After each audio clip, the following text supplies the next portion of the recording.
a eu un entraîneur qui démissionne, 2 qui le remplacent, un président démis de ses fonctions et un directeur sportif qui remplace ce même président. Ouais, bah une année comme les autres à Marseille, quoi.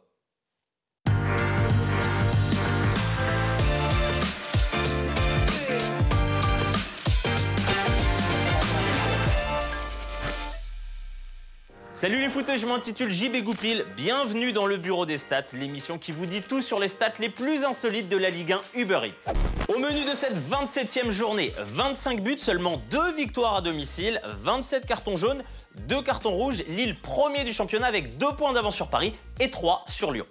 Et Dijon, toujours aussi impressionnant, qui ne s'est toujours pas imposé cette saison à domicile. Et c'est là que tu dis que c'est peut-être pas plus mal qu'il n'y ait pas de public dans certains stades. Allez, place à notre affiche de cette 27e journée. Nous avons évidemment choisi l'Olympico Marseille-Lyon. Alors, quelques stats avant de commencer. Marseille n'a remporté qu'un seul de ses 6 derniers matchs contre Lyon à domicile en Ligue 1. Et Lyon, de son côté, reste invaincu lors de ses 11 derniers déplacements. Alors, quand on voit ces stats et le classement actuel de l'OM, on se dit qu'un petit coup de chance en leur faveur, ça serait pas de trop. 3, 4, OK?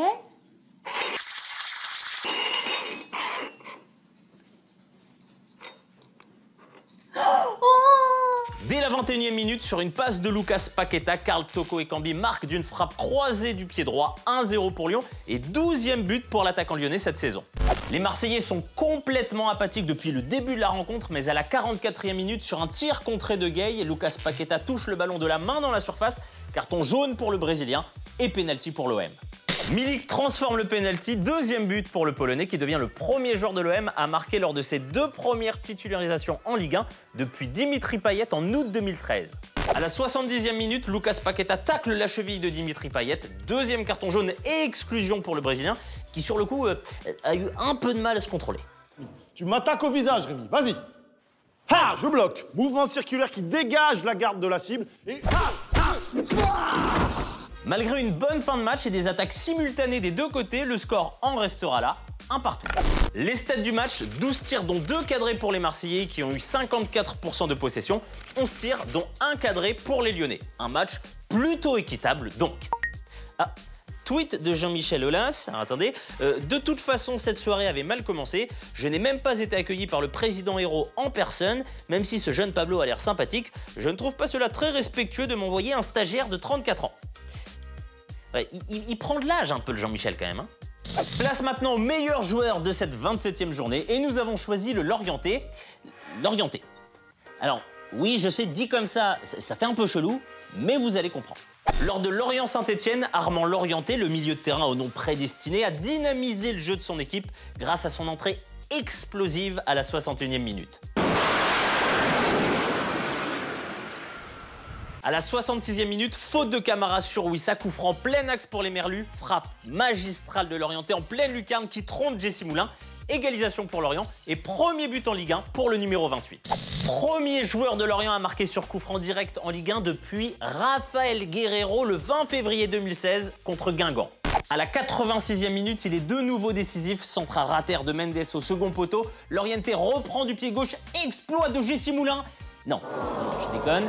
2e but pour notre héros du soir, âgé de 22 ans. En 33 minutes passées sur le terrain, il aura touché 23 ballons, 43% de duels gagnés, 83% de passes réussies, 2 tirs, 2 cadrés, 2 buts. Des vrais stats de champion. Enfin, de champion qui se bat pour le maintien. Place maintenant au pire joueur de cette 27e journée. Alors, la semaine dernière, notre meilleur joueur au BDS était anglais. Cette semaine, notre pire joueur est également britannique, mais ce n'est pas le même. Il s'agit de Jonathan Panzo lors de la rencontre Dijon-PSG. Le défenseur bourguignon est passé complètement à côté de son match en multipliant les bourdes. Mamadou, pour terminer, on va... Enfin, Mamadou. Pourquoi je vous appelle Mamadou? C'est Dieudonné, excusez-moi. Dès la 6e minute, il est aux abonnés absents. Sur un centre de Diallo, il se fait trop facilement feinter par Moïse Kean, qui ouvre le score. À la 51e minute, il se fait à nouveau balader, cette fois-ci par Draxler. C'est dire son niveau du soir, action qui amènera au 3e but du PSG. À la 61e minute, son entraîneur met fin à son supplice et décide de le remplacer. Pour le jeune Anglais âgé de 20 ans, ce fut une soirée catastrophique. Ouais, fuck off. Ça va, allez.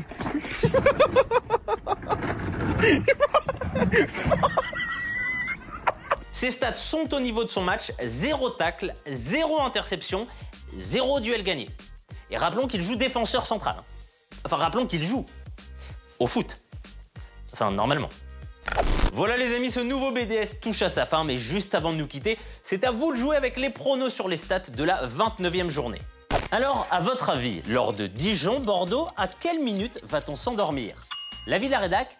Ah bah moi perso, il est hors de question que je regarde ce match. Donc à 20h50, je suis au lit. Lors de Marseille-Brest, l'OM va-t-il enfin retrouver de la sérénité et stopper cette hémorragie de carton? L'avis de la rédac? Il a déclaré quoi, Sampaoli déjà? On n'est pas là pour se cacher et on va jouer dur. Donc non. Voilà les amis, j'étais ravi d'être avec vous pour ce 27e Bureau des Stats. On se retrouve la semaine prochaine pour un nouveau BDS. Et surtout d'ici là, n'oubliez pas que les statistiques sont au foot, ce que la tristesse de l'indice UEFA est à la France, indissociable.